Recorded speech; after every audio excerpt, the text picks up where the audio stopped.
Back with Cran's group, they stopped near a town. Nal prepared coffee for everyone. When Cran tasted it, he was genuinely impressed. Nal asked about Gark, since he had vanished suddenly. Cran explained that after gathering information on wizards and magic, Gark had gone to report back to Zathie. Even if they met again, Cran was confident Gark wouldn't attack them. Alicia soon returned from questioning townsfolk. Haiden's situation was far worse than expected. After the king's death, the Barrett Kingdom had launched an invasion. Aslan tried to stop them, but failed. Kron didn't understand why Aslan would protect Haiden. Alicia explained, Aslan and Borat had been rivals for years. Aslan lagged behind in magical technology and didn't want Borat to gain access to Haiden's royal weapon forge. Haiden had no wizards capable of operating it, because the king had banned magic entirely. Nal then offered Alicia coffee as well. She loved it. Coffee was extremely rare in this world. Later, Nal went to feed Luna. Alicia praised her warmly. Hearing that, Kron misunderstood and immediately warned Alicia not to do anything inappropriate. She exploded. She yelled that she wasn't thinking anything like that and told him to focus on the real issue. Even if Borat captured the forge, without royal blood they couldn't use it properly. But if this continued, Haiden would be completely destroyed. Kron shrugged. So what? I just need Luna to become king. Alicia snapped back. If Borat took control, Luna would never sit on the throne. Haiden's royal blood was incredibly rare. People would recognize it instantly. Pure Haiden blood held the secret to refining Arcanite effectively. That was why Dragon Slayer Drell had been put in charge. And he would do absolutely anything to get Luna.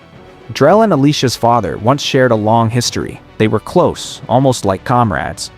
Even after retiring, Alicia's father was still widely respected as the finest swordsman the world had ever known. Then, without warning, Drell showed up at his doorstep. He killed him. Not out of hatred, not out of revenge. He did it to prove a point, to declare himself the greatest swordsman alive. But Drell wasn't finished. After the murder, he set their home on fire and walked away. Watching her world burn, Alicia was overwhelmed by rage. She reached for her father's sword, ready to fight. But with his final strength, her father stopped her. He knew that if she raised that blade, Drell would kill her without a second thought. As he took his last breath, he gave her one final request. He told her not to chase vengeance. Instead, he wanted her to become the kind of hero who saves lives, not one who destroys them. Later, Alicia turned to Kron and told him the truth. If he really wanted his plan to succeed, then saving Haiden was unavoidable. Kron agreed. Alicia wanted to go with him, but Kron refused. If people discovered that a human was working alongside a beast, the entire plan could collapse. And if wizards truly were kidnapping beast children, Kron needed to observe from the shadows. Only then could he understand how powerful the wizards really were. I know you want revenge for your father, Kron said, but this isn't your fight, and you promised him you wouldn't seek revenge. My father believed fighting Drell could ignite a war, Alicia replied. And a true hero would never do that. She paused. But I stopped being a hero a long time ago. I'm nothing more than a walking corpse surviving on dark blood. That's why I can take revenge. Kron challenged her. You say you've abandoned the idea of being a hero. Then tell me, what does a hero really mean to you? You might not see yourself as one, he continued, but I know you're a hero to Nal. Because of you, her life changed for the better. Alicia finally understood. He was right. She agreed to stay behind. With that settled, Kron transformed and headed straight toward Boret's advancing army. Meanwhile, Boret's forces had already destroyed another fortress belonging to Haiden. Aslan's soldiers continued their pursuit, while behind them followed the man who had entered the Haiden kingdom in search of Luna. Elsewhere, Alicia and Nal arrived in a town consumed by chaos. A furious crowd had surrounded a bandit and beaten him to death. He was one of Bracco's allies. Nal, still traumatized by bandits, froze in fear. Alicia quickly pulled her away before she could see any more. The townspeople had gone even further. Every bandit they found had been publicly executed. But fear was spreading. First came Clevitus's attack, then Boret's army, and now a giant octopus monster. The people realized no one was coming to save them, so they made a vow. From now on, they would defend their town themselves, no matter the cost. Alicia rushes upstairs, but May intercepts her using his He explains that if someone has magical talent, drinking it will change their eye color. But if they don't have magic potential, the potion can kill them.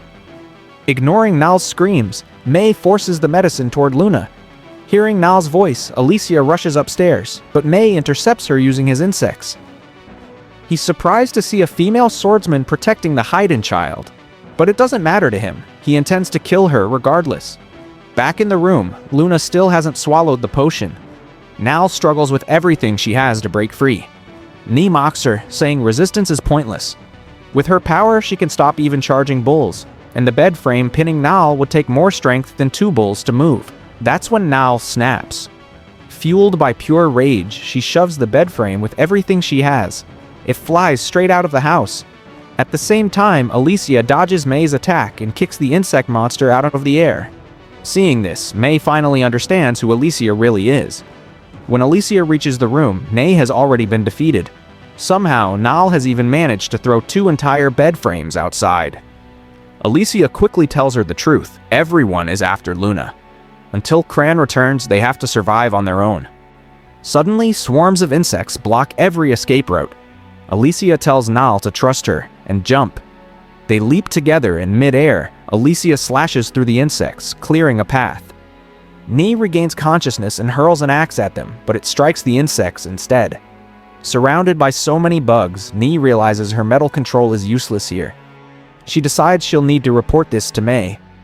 She's also still stunned by one thing, how Nal managed to throw the bed so far.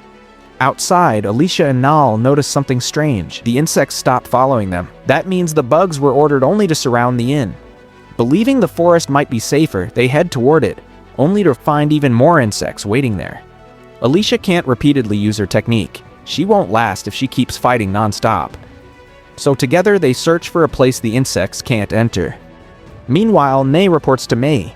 She admits the targets escaped and the potion test failed. They underestimated them. She then reveals something crucial. The blonde woman is a hero. She recognizes her from the day General Drell fought her father. Ni was there. Why would a hero travel with an ordinary child? That confirms it. They found the right child. And now, testing is no longer necessary.